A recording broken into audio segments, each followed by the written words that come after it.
sõpradega siin tunda kõigest rõõmu, kuni vastu tuleb piir.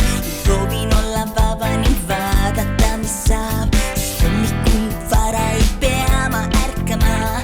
Kolmapäev veelis kui tipptunni tramm, on neljapäev lõpuks siis ka ees. Astuda jäi vaid mu viimane samm ja mööda sai reedene päev, sest täna rohkem väljas. Muredest tühi on terve linn, ma elumeres möllan ja endaga kaasa nüüd tõmbasin, sest elu pole